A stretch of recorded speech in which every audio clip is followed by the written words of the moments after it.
What is up? What is up, guys? This is the Merc with the Mic, and this is another of the Wrestling Babble podcast by Red Cyclone Inc. I am Merc with the Mic, and I'm joined by Louis Beans. What's up?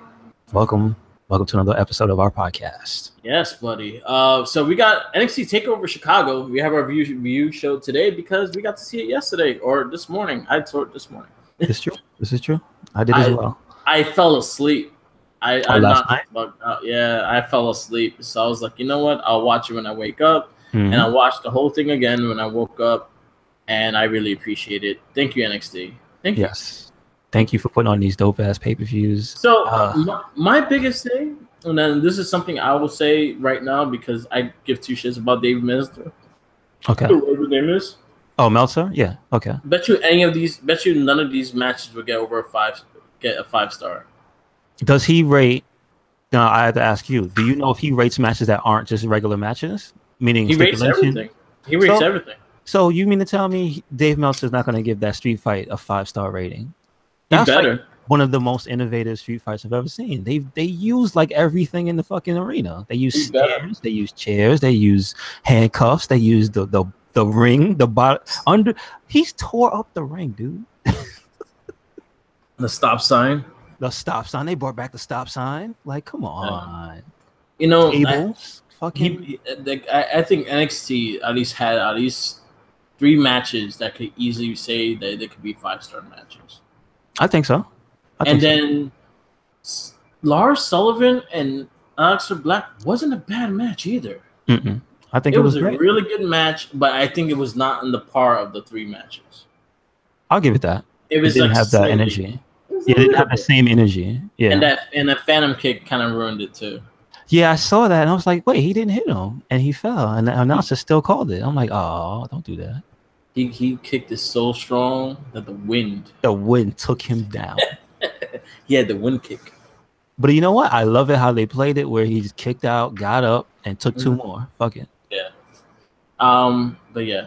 All right. So we're gonna go NXT Takeover Chicago. Yes. This will be the second time they were in Chicago for Takeover. Last year they did it as well, which is pretty much where the Johnny Gargano and Tommaso Ciampa's rivalry started. It was in Chicago. Yes. I like how they looped that around. Continuity is a real thing in wrestling, folks. Yeah, and it's great when it's actually done well. One thing I'll say with this pay-per-view was, again, I think these guys just gave them their all. I feel like they had room for one more match. I think Adam Cole should have defended his title too. But other than that, I love the pay-per-view so far. Since we're on the subject of one more match, what would yours have been? Who would his opponent have been? I would have gave him the fact that he's fighting Pete Dunne.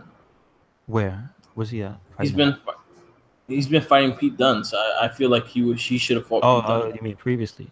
I was thinking the same thing too, but I was thinking title for title. To force somebody to take the belt, but they can't do that.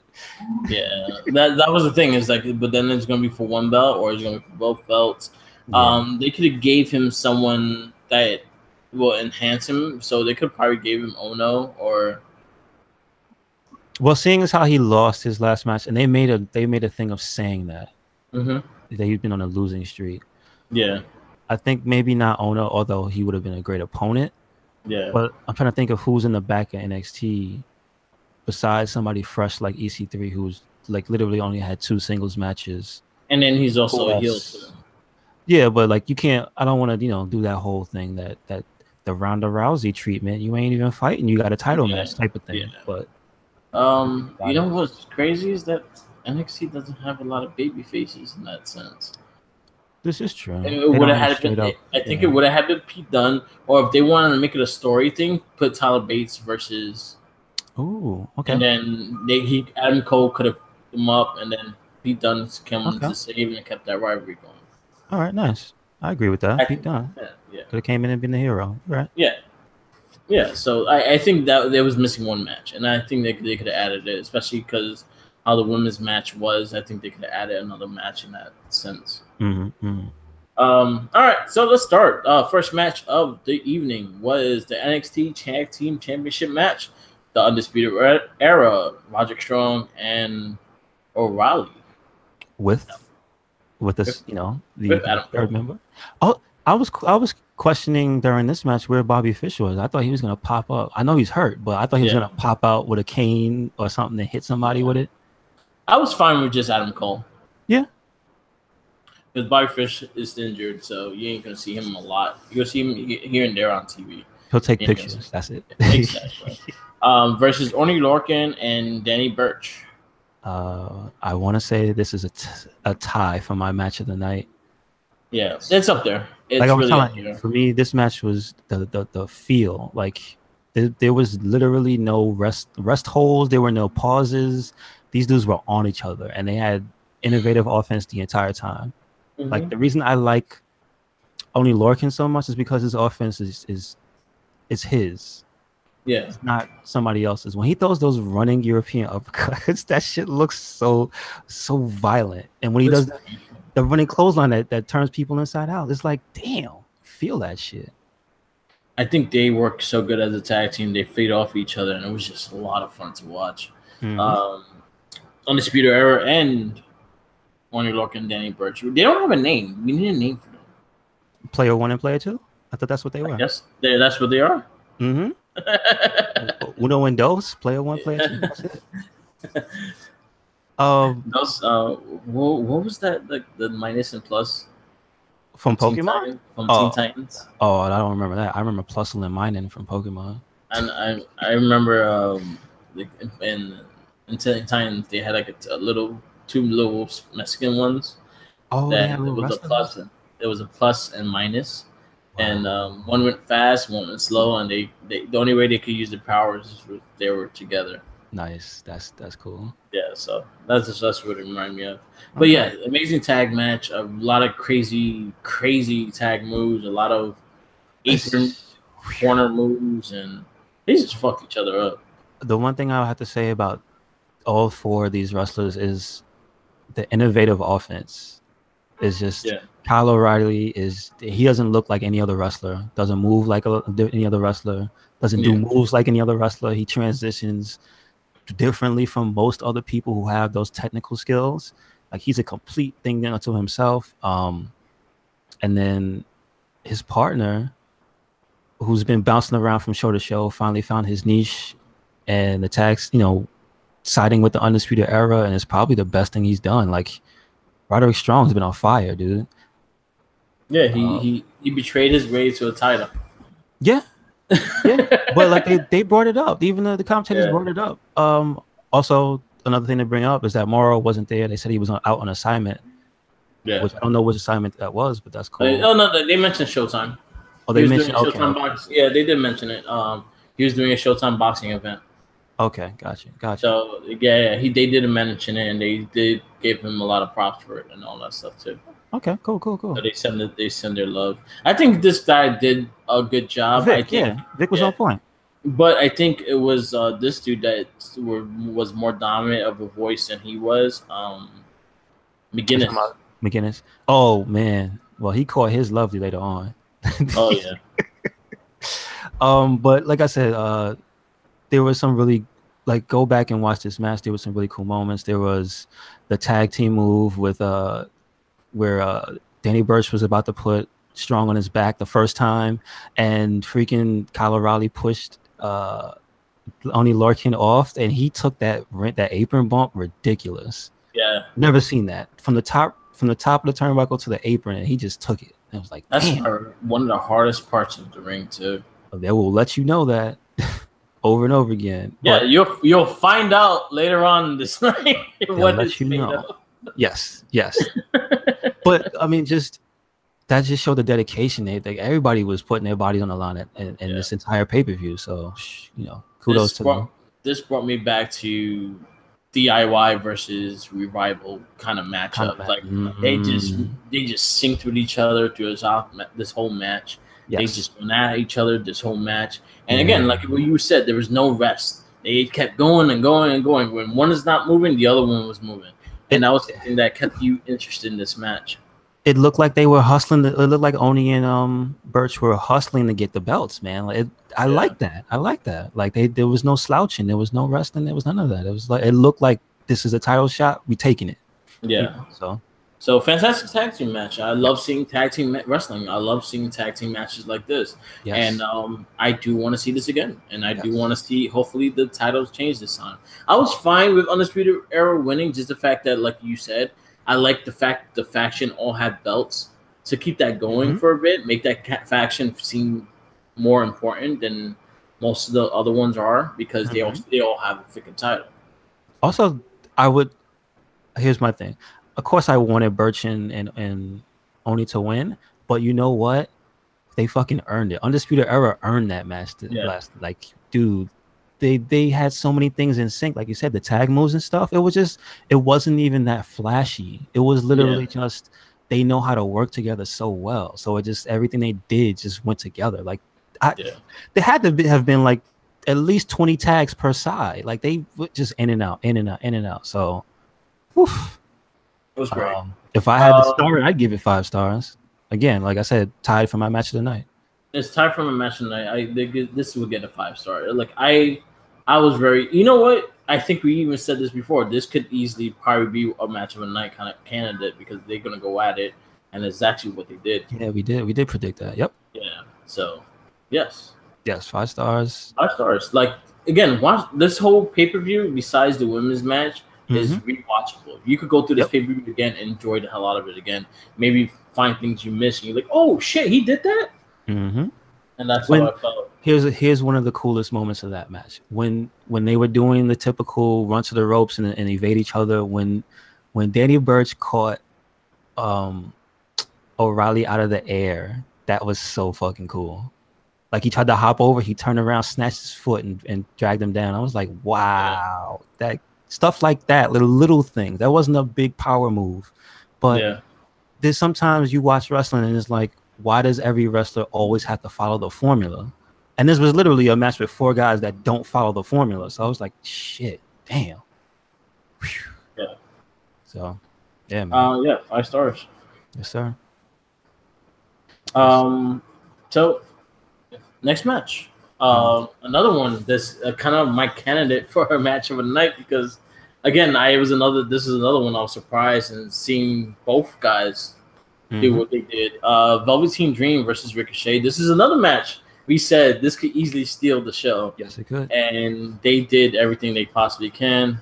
I loved Velveteen Dream's Hulk Hogan. Yes. Get up. My question to you, is that like foreshadowing that he's going to be slowly let back in? No, I think it was more the fact that I think it was a homage to the Hollywood Hogan Rock match. Oh, okay. Because, again, Ricochet is a huge Rock fan. And then Velveteen Dream being the person he is. And if you notice, a lot of the standstills and shit like that kind of remind me of Hogan and Rock, because they looked at the crowd and for their approval. Also, the commentators also let you know The Rock had nice words to say about Ricochet. So so Ricochet versus Velveteen Dream. It started a little slow, but it freaking went crazy. I think it was a great story match, though. Yes, it was very much a storyline match. They were taunting each other mid-match. Just the way he started out, just Velveteen, the way he started out was just disrespecting him, like right off the bat, with the nonchalant look, the stare down. There was one point where he just slapped him in the face and Ricochet slapped him right back. Like just those little things, not big impact moves, but storyline moves, and it's like all that stuff counts too. And it definitely helped to make the match great. Yeah, I love this match. Seeing Ricochet running, selling moves and everything like that, I appreciate it. Seeing Velveteen Dream doing flips and trying to do what he could do better, kind of thing, like you were saying in that match, surprised me. That freaking flip that he did off the rope. The middle rope. Yeah, dude. That flying elbow drop that he actually almost caught him with. Yeah, he was about to get him. Yeah. It was a lot of crazy stuff. Another that suplex off the apron. Oh my god, mean as shit. That was mean, yo. My initial thought when that sequence went on was like, what is Ricochet about to do? Yeah, and I'm just like, you are not suplexing that big ass man. Nope. No, you were not. Bloop. That's what you get. And also I love how even though they was selling the fatigue and whatnot, the way Ricochet was about to give him that big ass punch and he counted into his Death Valley Driver. Yeah. And how he never ceases to bounce. Yeah. When he does it. Velveteen Dream did it and Ricochet did it. And they both, fucking Ricochet landed on his feet when he did it. Yeah. But like from the top rope, he did it, he bounced. From the bottom, from the counter to the punch, he bounced. And then Ricochet did it to him and he bounced. I'm like, yo, these guys, I've never seen anybody able to do that type of move and like just almost land vertically themselves. That's athleticism right there. The fantastic pace. I like the match. I wanted Velveteen Dream, but I knew Ricochet was going to pull off the win because he just got there, and I think he's the next big baby face that they're going to try to be pushing anyway. So, well, shit, we were just saying there's not that many. So yeah, exactly. Yeah. And you know who I could see taking the belt from Aleister Black? I think I said it last week also. Velveteen Dream. Me too. I think so. I think they're due. How many matches have they had? 1 or 2? 2. Okay, so Aleister Black and Velveteen had that one match. They only had one match. They had that one match. Okay, so they are due for another match. They are due. Yeah. So again, amazing match. This is another one I would say is a 5-star match. Like, I would agree. It was a completely different match, but they sold each other really well. This is another thing that I can watch again. Like I can see these guys go at it again. I think they're bound for another matchup with this, with maybe a stipulation and stuff. But this is another one that NXT is doing right with these guys. They're letting them flow the way they want to flow. They have such good chemistry, and I think they just freaking touched gloves for the first time, kind of thing. Mm-hmm. These guys have really amazing chemistry, and I would like to see more of this. I can't wait to see them in the main stage. Imagine freaking WrestleMania, them two freaking fighting each other for the belt. I could actually see that. Dude, if you had the promo from, what was it, the 2 weeks ago or was it the week before, where Ricochet flipped out of the ring and landed, if that happened, that something like of that magnitude would have happened on a big stage, that would sell everybody completely on Ricochet. Exactly. Because you remember, we know that the viewership of NXT is not as big as the main shows. So even though you probably see it on clips and whatnot, to see that live in front of you, that would blow people's minds. Yeah. So yeah. But it was fantastic, and again, another 5-star match. Yep. Yo, Velveteen makes me a fan every single time I see him work. Ricochet's. I'm extremely happy that he's there. Dude, I didn't know what to think of when he showed up. I didn't know who he would work with. I didn't, because I don't NXT. Correct me if I'm wrong. Right now, they don't have another anybody of that speed right now. No. So I thought initially, oh no, please don't put him with a big guy, because it's just gonna be that's the WWE thing of putting a small guy with a big guy, and they didn't do it. They didn't do it. So I'm happy. And I was extremely happy with it. Again, there's not much I could keep standing. It's been amazing. Mm-hmm. So I can't. I put it this way: because of this whole card, like minus the one match we have the problem with, you could almost say every match is a 5-star match. Yeah, it's just which one do you really like more? Yeah, I think this one I like slightly more than the tag. Just the fact that their chemistry just is spot on. But then again, I can say the same thing with the tag, so I can't really take away from. Can't take away from everyone. Stop putting me in the spot. Dude, stop making me choose. Tell NXT, tell them to stop getting these good ass wrestlers, man. Stop telling them to train, having that beautiful facility for them to get better in. Like, come on. Cut it out, guys. Yeah. Some people should take advantage of it, and I know. People just don't. Hey, shout outs to Dean Ambrose, because the rumor mill, the reports are that he's been spotted at the Performance Center, and is looking like he's working out and stuff. So hey, hopefully soon. And guess who he's training with right now? Who's that? Ty Dillinger and Tyler Breeze. Get out of here! Oh shit! Nice.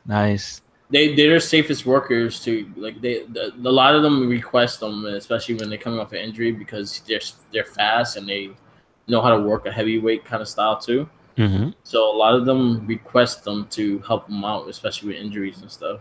All right, good shit. All right, so props to them. Yeah. Bring our boy back home safe. Yes, we need that lunatic. Yes, He's definitely. actually really missed. I can't wait. Where's he gonna go? He's back on. He's gonna be on Raw. He's gonna be on Raw. All right, good. So next match, Mm-hmm. the What's NXT Women's Championship match: Shayna Baszler versus Nikki Cross. I'll give you my positives. Okay, go ahead. Before you go, I'll give you my positives. I like Shayna Baszler's ring gear. I like Nikki Cross as a whole. She came out, period. Her entire character was that entire beginning where she just bewildered her. Yeah. And was like, go ahead, choke me. It was like daring her and all that. Like, I like that. But and that's where the positives in for me. Now, my one thing was, and then mind you, they did keep it brief. But as I was saying with the Dakota Kai thing, it seems that they realized that Shayna Baszler's strength does not lie in have wrestling a full match. So what they seem to have done is turn most of her big matches into storyline matches, where it's like super, because you can see the way the people that she fights, they're not wrestling as, with all their moves. They're not jumping off of shit. They're not doing the crazy stuff. We saw Nikki Cross versus Asuka. We know she can fucking deliver on a big level. Yeah. Fucking ridiculous. Like, they highlight clips. They show clips of the matches she had with Asuka. Like, we know she can go, but my main problem was that Nikki Cross is not a good fit for these types of matches where it's just storyline where she can't do anything, because she wasn't able to do much. You could tell she wasn't. And she was limited, and I think Shayna Baszler is being saved and not. They probably kind of telling her not to take as many bumps and things like that, and I feel like there was limitations to this match. Nikki Cross did deliver what she could do. Not much offense from Baszler except for the same knee, and then try to choke out. Yeah, and nothing spectacular. No, I was really hoping that they would actually get the belt to Nikki Cross, because I think she could carry that women's division better than Baszler. Mm-hmm. I think she could adapt more to the other women that wrestle in NXT. Mm-hmm. So I was really disappointed with this match, and this is like the third pay-per-view of Takeover that once Baszler took the belt, they haven't been good matches. Mm-hmm. And it's a sad state, because we have a high standard for this NXT Women's Championship. Look at the champions that we had before. You had Sasha Banks, Charlotte, Paige, Bayley, Asuka, exactly. You have the best of the best having that belt and carrying it with such pride, and then now you have someone to have the belt and can't really perform in the ring, and that really disappoints me. And it's like they know it, because they changed they changed the style of match around it. It's not a regular wrestling match. This is purely story based. You could tell. And it's sad. It's just sad. I'm a little sad just to see the state of the women's division, because I think there's too much good talent in that division. Mm-hmm. And the one person that has the main belt is not the talent. Is not as talented as any of one of them. Yeah, I think so. And again, it's the whole Ronda Rousey thing, which gives me to have negative feelings towards her too, because they're doing the exact same thing that they're probably going to do with Ronda Rousey today. Yeah, but again, when it comes to the main roster, I don't fault Rousey. I fault whoever's making the calls, because I don't like that. I don't like what they're doing with her. Period. But this match, I would have to give it like a 2. It was only good for Nikki Cross acting crazy in the beginning. Really. Yeah. And smiling when she went to sleep. I like that. That was like I liked that they still showed her crazy. She didn't tap out. She fell asleep. Mm-hmm. So they may be another match down the road, and it might be more her style kind of match, which I hope so. I hope so too. And then this was the 2. This was a really disappointing match. Again, kudos to Nikki Cross. She did her best, and I did like some of the moves she did pull off, and that she was able to pull off. Other than that, it was just. And I like the character she played. At least she gave you character, and that's why she's my favorite member of Sanity, because she's just crazy. Well, she's good at it. She never breaks. But make it worth reason why she's not with Sanity on SmackDown. Give me a reason why she stood there, and I think she should be the NXT Women's Champion. So Yeah, the match I give it a 2. Like I was really disappointed and was not really interested in this match whatsoever. I was trying to root for Nikki Cross, and it just like just as stale as Baszler is in the ring, she bores the shit out of me. And I was just like, when this is over. Because she's not. Here's my problem with Baszler is like she has all the skill of a fighter, but she has no way to translate that into wrestling. Yeah. Where we just spoke about a person or people who have they will not let you forget that Kyle O'Reilly has tons of MMA experience, and you could just look at how he moves and you could tell. Now Shayna Baszler also has tons of MMA experience. Now translate the two to a wrestling ring. Kyle O'Reilly has tons more time. Mm-hmm. He's been in way more federations. You know what I'm saying? And you can see the difference. He hasn't been able to develop, and that's the problem with putting a person who hasn't developed their wrestling properly as the champion, because that means they have to be seen constantly. And it's like, well, we can also see your flaws. Yeah. Constantly. So yeah, I'm not happy with that. But yeah, that's and you know who else is a good example? Okay. Jack Gallagher. Yes, he's another one. Yes, he is extremely skilled in MMA. Yeah, I think he has isn't he? Does he have no losses in his career so far? Yeah, he hasn't lost. So there you go. Oh well. All right. Move on. Wait. So does this mean that Shayna Baszler is the Bobby Lashley of NXT? She's the Bob Sapp of. Oh no! Oh no! At least he's funny to look at. Come on, don't do that to me. You know, Bob Sapp makes you laugh when you look at him. A big giant man when he makes those funny faces. Oh well. Anyway, what's the next match? Next match, NXT Championship match. We have Aleister Black versus Lars Sullivan. I like the match. I did like the match too. I was surprised by this match because I didn't expect a lot from it. I like the fact that they sold him as the monster. They sold him really well as a monster, and they did a really good job with that. Yeah, I mean, listen, I'm a Lars Sullivan fan. Once they got his intro right, that was it. That's all they had to get from me.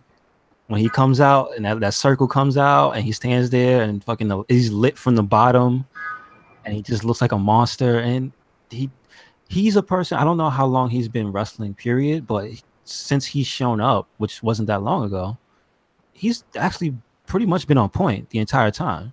He's getting better. Every time I see him in the ring, he has gotten better. He's getting more smart in the ring. Mm-hmm. He's finding his niche and what he does good and then what he does bad, and he's stopping it. When working with Aleister Black, with a smaller guy, he did a really good job, like running the match with him. And then Aleister Black is he's a big striker. He's not really a wrestling move guy. He's more of a striker. So it worked with him really well because he's trying to bring down that big giant. Yeah, chop down the tree. Yeah. And they sold it well when he. Here's two things that stood out to me. There was a sequence where they did the thing in the corner where Aleister Black ran at him, Lars countered, and he pushed him up, and you know how they jump over the rope, and Aleister Black was going to punch him, and Lars Sullivan took his hand and literally twisted his arm and brought him back in the ring. Like, that's just the thing that people don't do when you're a bigger man to a smaller man. And it's like, that's the type of shit I want to see, where if you're bigger than the other person, some shit just can't phase you realistically. Yeah. Like when they sold the Aleister Black was trying to strike him in the middle of the ring, and Lars Sullivan literally just accelerated through him. Yeah. From a standing position, he just started moving forward and literally broke through his punches, and then not clothesline. He did that thing where he runs into you and like claps on you, and he knocked him down. And it's like that's a big man. That's how a big man would move. It's like you're not gonna stand there and get beat up. You're gonna break through the assault and show that you're a big man. So I really, really like that. I appreciated it too, because again, you don't see that a lot, especially there. We do have some giants in the main roster as well, and they don't sell like that, or they don't do things like that in that sense. Like it's him grabbing his hand, because his hand is gonna be way bigger than his and crushing his hand. And like those little aesthetics like make a giant look more like a giant, and he's not much of a giant. He's just wide. Yes, and big ass head. And this is why Big Cass sucks. Yeah. Because you got all that height, all that weight, and you just take hits like a normal man. And it's like you suck. So, you know, kudos to Lars Sullivan, man. Imagine Lars Sullivan with his sight. You know what? I'm not even sure this is a bad thing. I'm calling the audible right now. NXT needs to trade. They need to trade Lars Sullivan for Big Cass. Just he needs to go back to NXT because he needs to get his shit together. He is not ready for the main stage. Kudos to Lars Sullivan. He did perform the best match. He did a really good job, and I think he made believers in a lot of people. Just the fact that he's been kind of green, but again, I see him working really hard to get better, and I appreciate it when people work hard to get better. Same thing, that reason why I like Jinder Mahal. He works really hard to get better, and you cannot hate that. You got to give him respect because he's working harder than anyone else. Oh, you mentioned Jinder Mahal. Here's a quick thing I want you to do. There's a match I watched: Jinder Mahal versus Colt Cabana. I never know they fought. Yeah, and Colt Cabana is a comedy style wrestler. Yeah. So it's Jinder Mahal. You think he doesn't wrestle like that, and this is before he got shredded. This is like after he changed his tights. So he had the modern day Maharaja. He had the turban and he had the tights on, but he didn't have the body for it. He was still a little soft. And he went out of his way to sell for Colt Cabana, and it's just like that's the mark of a dude who's trying to get better all around. Like, so I still Jinder Mahal's my dude. That's my dude. But kudos to Lars Sullivan for getting better. He made a fan out of me really on the main stage at the last pay-per-view he was in the ladder match. Yeah, like he was a really good part of that match. Yeah. So and then Aleister Black delivered the way.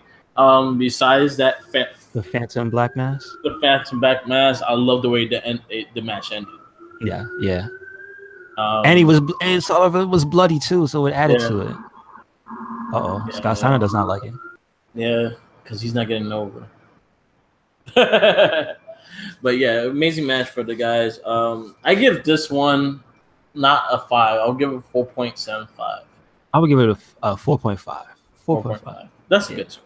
4.5. But great title match. I like seeing Aleister Black with the title. I like to see more title defenses from now to Brooklyn, and just get him rolling, get him some title defenses. So if he does lose the belt, at least he has those title defenses. Yeah. And it was a great match. So I agree. Yeah. Definitely agree. And then we got our main event. Yes, sir, dude. Oh man. So our main event is Johnny Gargano sporting a Captain America outfit. Yo, when I saw the boots, the kick pass tied up with the brown wrap, I was like, yo, that looks like Captain America. This is the same thought I had. It is. It was Captain America.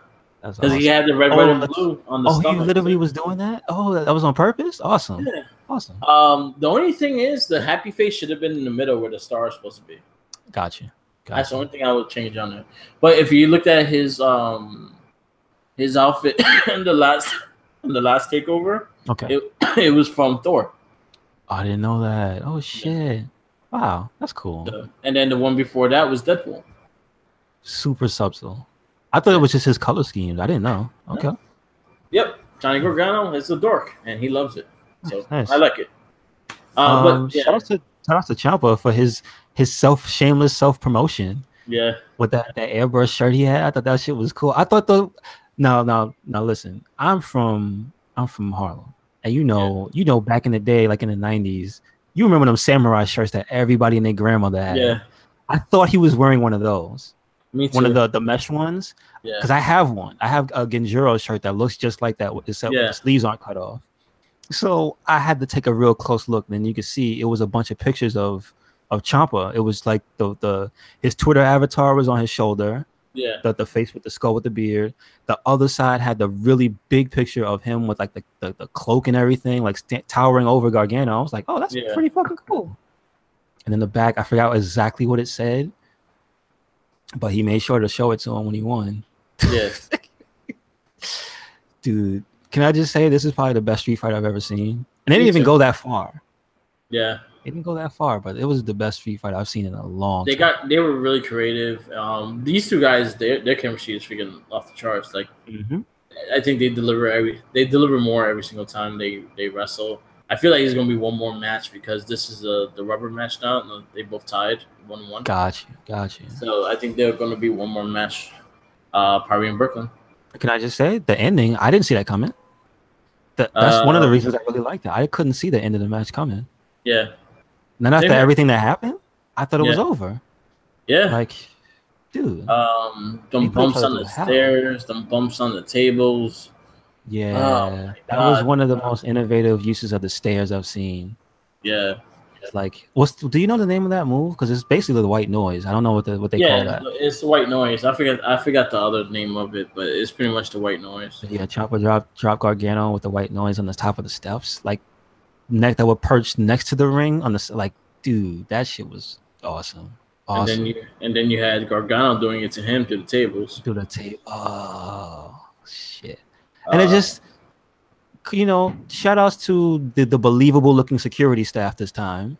Also, the medical staff coming out and the ref calling for help. And like, seriously, I thought the match was going to be called off. And even when Johnny dragged him back to the ring and beat the hell out of him some more, which again, another crazy thing that they didn't overuse that. They didn't do that much. There wasn't a time where Ciampa did that to him, more than one time. Yeah. So I wasn't expecting that to happen. Again, that's the power of NXT, is knowing not to overuse an event, so it becomes not special. Like, it was still special to me. Like, he did that. Yeah. Like he took his ring off and spit on it, dude. Yeah. That's crazy. And threw it. We don't know where it went.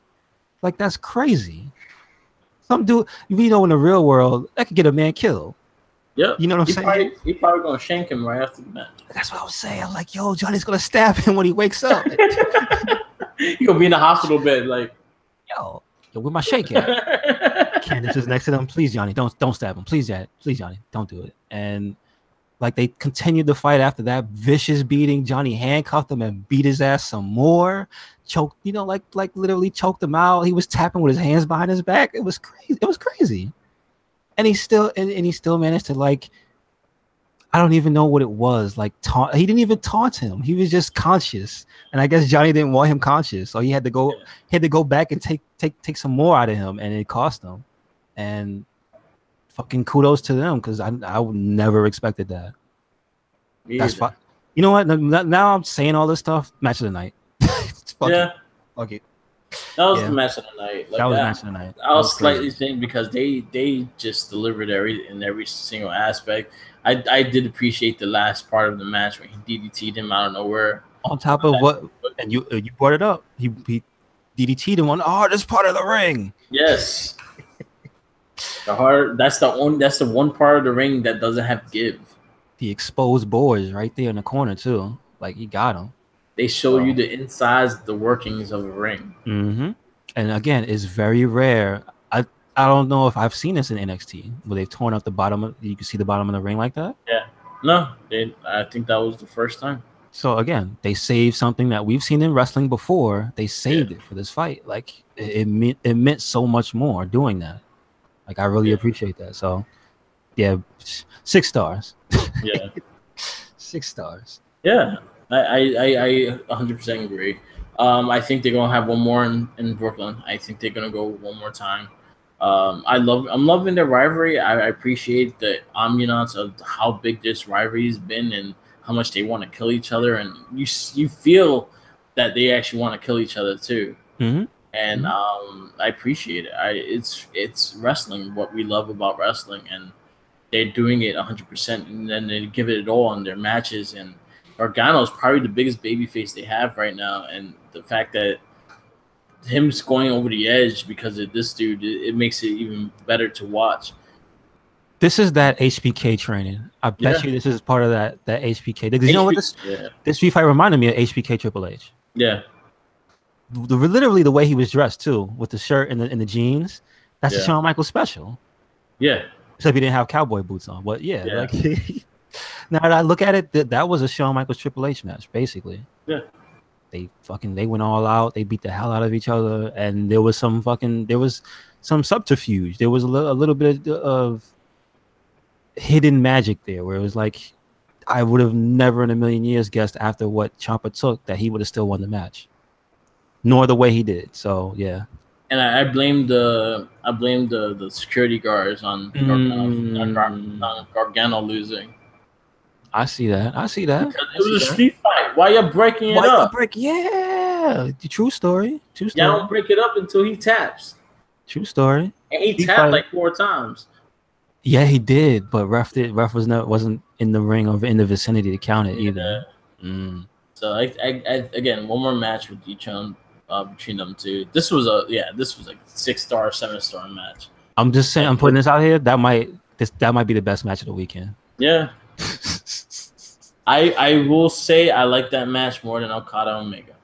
Yeah, me too. For because sure. the ambiance is of everything, and these guys work hell with each other, and even limitations of what WWE rules is, they still deliver a freaking brutal ass match, and I appreciate it, man. It was okay. You know why I would say instantly better than Omega Okada for me? No repeated anything. No.